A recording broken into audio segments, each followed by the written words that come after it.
जामवंत जी ने कहा कि हे हनुमान जी, तुम्हारा तो अवतार ही राम जी के काम के लिए हुआ है। हनुमान जी सोने के पर्वत जैसा शरीर धारण किया है और शेर के समान गर्जना करते हुए कह रहे हैं कि सहित सहाय राम नहीं मारी, आनौया त्रिकूट उपारी, जामवंत में पूछूं तो ही उचित सिखावनु दीजहु मोहि। हे जामवंत जी, आप मुझे उचित शिक्षा दीजिए, क्या करूं? लंका जिस त्रिकूट पर्वत पर बसी है उसको उखाड़ करके यहाँ ला करके रख दूं, रावण को सेना समेत सहायकों समेत मार दो और जामवंत जी कह रहे कि नहीं, तुम सिर्फ जाओ और सीता जी की खोज खबर लेकर के आओ। शायद इसी घटना के कारण कुछ लोग ये कह देते हैं कि राम जी के दूत हनुमान जी को समय आने पर अपने बल का विस्मरण हो जाता है या हो जाता था। वे लोग सही नहीं। हनुमान जी महाराज ने एक अच्छे सेवक की भांति जब तक उन्हें आदेशित नहीं किया गया है तब तक उन्होंने कोई बात नहीं कही। यही एक अच्छे सेवक का गुण है कि जब आदेश मिले तो आदेश की तत्परता से अनुपालना करे। स्वयं निर्णय तब तक न ले जब तक उसके ऊपर का कोई भी उच्चाधिकारी बैठा हो। अगर वो स्वयं अकेला है तो उसे निर्णय लेने का पूरा अधिकार है, जैसा कि हनुमान जी ने निर्णय लिया। आगे जहां पर घटनाक्रम आएगा इसका वर्णन मैं करूं। और जामवंत जी कहते हैं कि कपिसेन संग संघारी निशिचर राम सीतयानी है, त्रैलोक पावन सुजय सुसुर मुनि नारदादि बखानी है। राम जी राक्षसों को मार करके सीता जी को ले आएंगे और देवतागण, मुनिगण, नारदादि सब उनके यश को तीनों लोक में गाएंगे। और हनुमान जी महाराज को उनकी बातें अच्छी लगती हैं। क्यों अच्छी लगती हैं? इस प्रसंग से दो बातें स्पष्ट होती हैं कि जो हमारे बुजुर्ग लोग हैं उनको आदेश देते समय शब्दों का चयन ढंग से करना चाहिए और जो युवा वर्ग हैं उनको अपने बुजुर्गों का आदेश तत्परता से पालन करना चाहिए। जामवंत जी की बातें सुन करके हनुमान जी और कह रहे हैं कि हे भाइयों, तुम लोग मेरी तब तक प्रतीक्षा करना जब तक सीता जी की खोज करके नहीं आ जाता। समुद्र के किनारे एक ऊंचा पर्वत है, हनुमान जी दौड़कर उस पर चढ़ते हैं और छलांग लगा देते हैं। समुद्र ने सोचा है कि भगवान राम के दूत आ रहे हैं, इतनी दूर में थके न, इसलिए उसने मैनाक पर्वत को प्रेरित किया है और मैनाक पर्वत समुद्र के बीच से निकल करके ऊपर आता है और कहता है कि आप अपनी थकान मिटा लीजिए।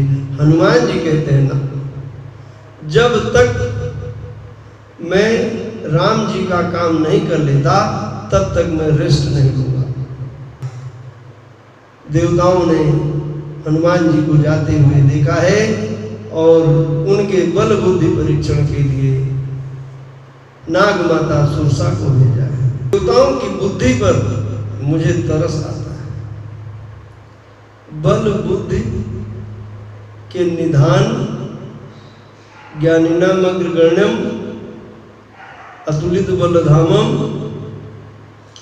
की परीक्षा लेने के लिए किसको भेजा? नाग माता। सांप के पास सिर्फ एक ही चीज है, वो है जहर।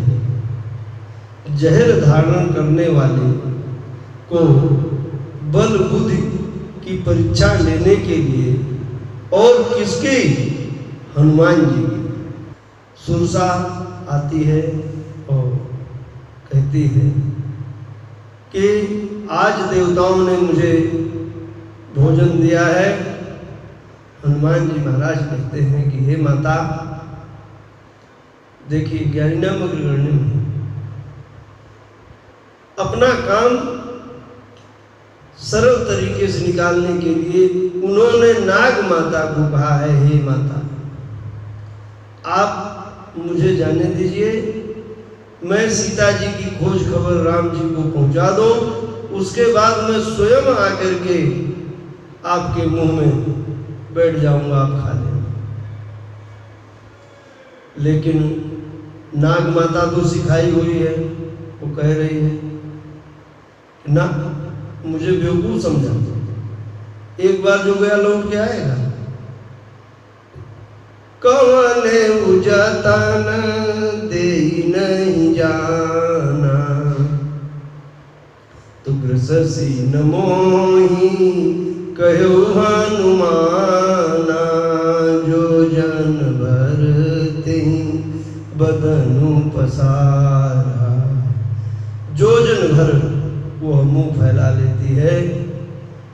हनुमान जी 2 योजन हो जाते हैं और जैसे जैसे वो अपना मुंह बढ़ाती है उसका दूना होते जाते हैं, और 7 योजन ते ही आनन कीना, अति लघु रूप पवन सुत लीना, बदन पैठे पुनि बाहर आवा। 100 योजन का मुंह कर लिया है, तब हनुमान जी मुंह में बैठ करके बाहर निकले आते हैं और कहते हैं कि अब तो मैं आपके मुंह में बैठ करके चला आया, जो काम मुझे बाद में करना था वो मैं पहले कर दिया, अब क्या आज्ञा है? कह रही है कि राम काजू सबू करियो, तुम बल बुद्धि निधान, आशीष दे गई सो हरसि चलो हनुमान। तुम बल बुद्धि के निधान हो, राम जी का सभी काम करोगे। थोड़ा सा शब्दों को पकड़ने की जरूरत है। राम जी ने कहा है कि सीता जी की खबर लेकर के आओ। जामवंत जी ने कहा है कि सीता जी की खबर लेकर के आओ, और सुरसा कह रही है कि राम जी का सारा काम तुम करोगे। एक राक्षसी समुद्र में रहती थी, उसका काम था कोई भी यदि समुद्र मार्ग से या वायु मार्ग से जा रहा हो तो उसको नष्ट करना।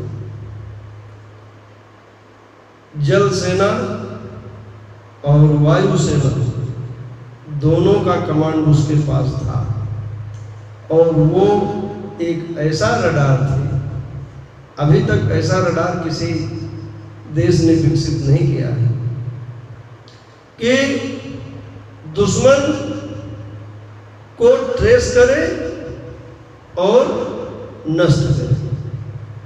अभी तक जो रडार विकसित है वो ट्रेस करते हैं, उसके बाद मिसाइल दागी जाती है। हनुमान जी महाराज को उसने पकड़ लिया है और हनुमान जी महाराज उसका वध करके आगे चलते हैं।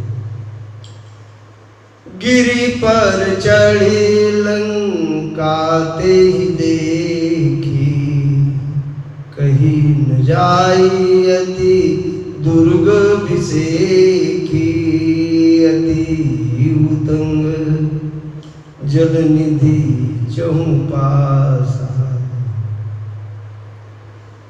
ऐसी दुर्ग रचना है जिसका बखान करना मुश्किल है और अत्यंत ऊंचे स्थान पर सोने के कोटे पर कोटे बने हुए हैं और उनकी परछाई समुद्र में पड़ रही है। क्या लंका रही होगी जो हनुमान जी ने देखा है, उसका वर्णन गोस्वामी जी ने लाइव टेलीकास्ट किया है कि कनक कोट विचित्र मणिकृत सुंदरा यत्नांगना। चौहट हट सुबट बीथी चारुपुर बहुविधि बना। ऐसे सुंदर मकान, बीच में रास्ते, गलियां और गजबाजी खच्चर निकर पदचर रथ बरूथ निको गने। हाथी, घोड़े, खच्चर, पैदल, रथ वाले इतने सैनिक सुरक्षा में लगे हैं कि अवर्णनीय। वन बाग उपवन बाटिका सरकूप बापी सोही नर नाग सुर गंधर्व कन्या रूप मुनि मन मोही सुर। वन, बाग, उपवन, वाटिका, तालाब, कुएं शोभायमान हो रहे हैं। बहुत सुंदर है लंका। और मनुष्य, नाग, गंधर्व की कन्याएं ऐसी हैं जो मुनियों के मन को मोह लें। जय हो बजरंगबली। क्या क्या देखा है, आगे भी बताऊंगा क्या क्या देखा बजरंगबली। और कहुमाल देह विशाल शैल समान अति बल गर्जही। पर्वताकार राक्षस योद्धा गर्जना कर रहे हैं, अखाड़ों में लड़ रहे हैं और करोड़ों यत्न करके लंका की रखवाली कर रहे हैं। और कहूँ महिष मानुष धेनु खरज खल निशाचर भक्षी। राक्षस कहीं पर भैंसा, गाय, गधा, घोड़ा, ऐसे जानवरों के मांस खा रहे हैं। और गोस्वामी जी कह रहे हैं कि इनका अंत एक ही है कि रघुवीर सर तीरथ शरीर नित्यागी गति पई सही। पुर रखवारे देखी बहु कपि मन कीन विचार। अति लघु रूप धरो निसी नगर करूं पैसा।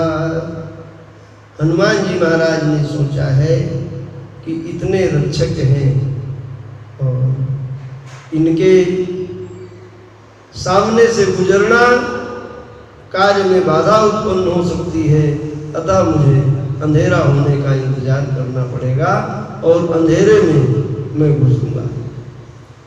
मसक समान रूप कपिधारी। विद्वान लोग कुछ भी कह देते हैं कि मच्छर के समान होकर के प्रवेश किए हैं, कोई बिल्ली के समान कह देता है। मैं इतना ही समझता हूँ कि हनुमान जी महाराज ने अत्यंत छोटा रूप धारण करके लंका के अंदर प्रवेश किया है। और नाम लंकिनी एक निशिचरी सो कह चले सी मोहिनी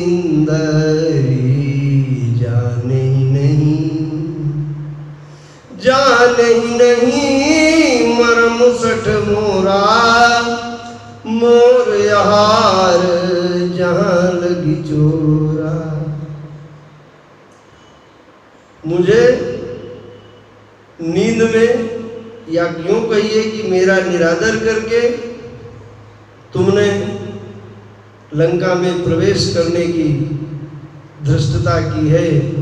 तुम्हें ये नहीं मालूम है मूर्ख वानर कि मेरा भोजन ही वही है जो चोर हो।